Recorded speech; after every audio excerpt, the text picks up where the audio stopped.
লরির ভেতর থেকে কফ সিরাপ বোঝাই 13টি ড্রাম উদ্ধার। গোপন সূত্রে খবর পেয়ে লরিটিকে আটক করল বীরপাড়া থানার পুলিশ। এবারে বিরাট সাফল্য বীরপাড়া পুলিশের। সূত্রের খবর পেয়ে গোপন সূত্রে খবরের ভিত্তিতে রবিবার সন্ধ্যায় তেলিপাড়া চেকপোস্টে একটি লরি আটক করা হয়। লরি আটক করে তল্লাশি চালাতেই চক্ষু চড়ক গাছ হয় পুলিশের। গাড়ি ভর্তি বিস্কিট ও প্লাই বোর্ডের ভেতর সাজানো 13টি ড্রাম।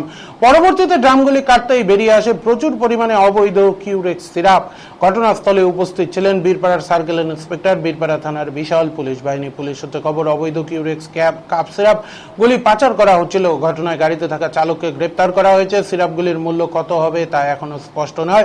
ঘটনার তদন্ত শুরু করেছে পুলিশ। পাশাপাশি আরো জানা গিয়েছে 15,000 বোতল কফ সিরাপ উদ্ধার হয়েছে।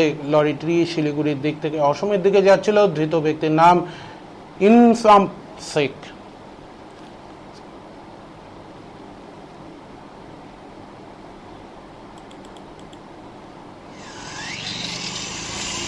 ऐसे कटर से